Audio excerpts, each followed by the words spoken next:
Markets will start saying Australian companies bribe, so don't touch them. The Foreign Affairs Minister has declined to comment on the latest allegations involving alleged bribery by a Reserve Bank subsidiary. A federal police witness has accused the maker of polymer banknotes, Securency International, of bribing foreign officials and even offering to supply prostitutes to win lucrative contracts. Securency International is half owned by the RBA.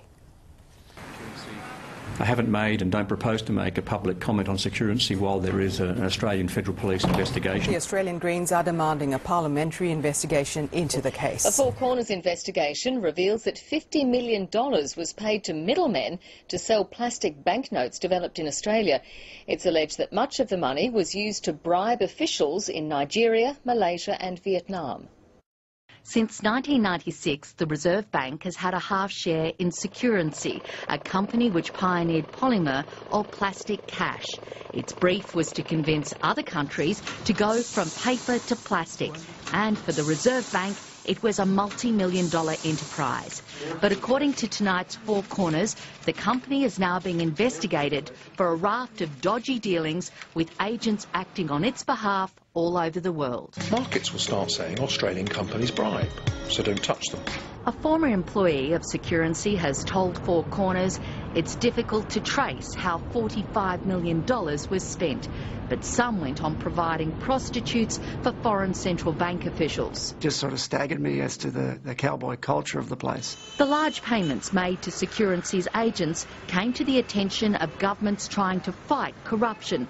In Nigeria, almost $6.5 million was paid into the offshore account of Benoit Berry to snare a deal with the country's central bank.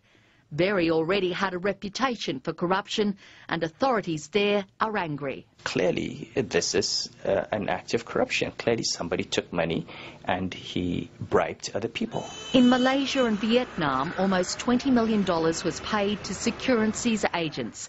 Yet the Reserve Bank's own audits never picked up anything was wrong. The Australian government and the central bank has to offer an explanation why they chose to pay such commissions. I'm saying to the Prime Minister and to the Leader of the Opposition, you have an obligation to Australians to establish a parliamentary inquiry and get to the bottom of the chain of command that's in place here. Recently, the managing director of Securency left the job, and an audit into the company has recommended major changes.